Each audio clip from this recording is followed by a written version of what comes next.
Today we're going to tell you about Knoxville's very own In Cold Blood. In May of 2009, there was a home invasion here in Knoxville. It ended up leading to the murder of an elderly man. But first we're going to show you the house where everything took place. It is right here.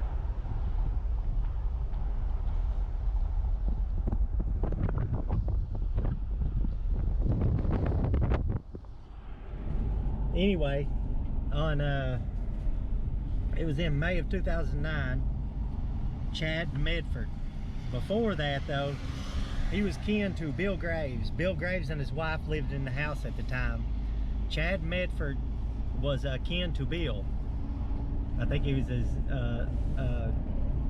nephew or something or another. Either way, he was kin to him. And Mrs. Graves, she had somehow run into money. A ex-husband or something had passed away, and she supposedly got his life insurance money. Well, she must have put it in a safe at one time, or at least Chad Medford thought she put it in a safe at one time.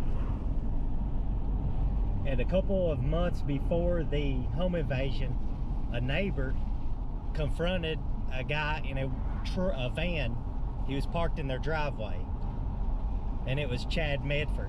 He explained, "I'm there for this and this, blah blah blah. I'm going to get money to take my niece to the zoo," is what it was. He said he's going to take his niece to the zoo. Well, the woman stopped him and pretty much spooked him away, and that's probably why he didn't steal the safe at the time. And they also noticed that he had pushed, at least the camera was pushed, the security camera was pushed in an opposite direction, so it wouldn't see who was coming and going. So they probably thought that he did it, you know, to set it up and get away with it. Anyway, it's kind of like In Cold Blood, you know, where the guys met in prison, they hatched a plan. Well, this was different. This time, Chad Medford, he stewed on it for a while. Stewed on it. He ran into Mrs. Graves at the store. I think it was Mrs. Graves at the store, and he told her he's mad as hell because the neighbor had come and got in his way and aggravated him and kind of ran him off. So he got with his buddies. He got with two guys. Let me get their names. It was a Joshua something another. Joshua Bowman and another guy, Joshua Bowman, and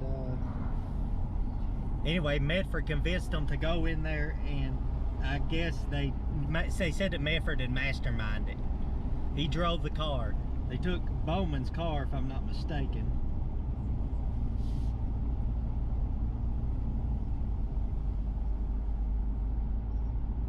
Gary Holman. It was Joshua Bowman and Gary Holman. He convinced them to go in there and get the money.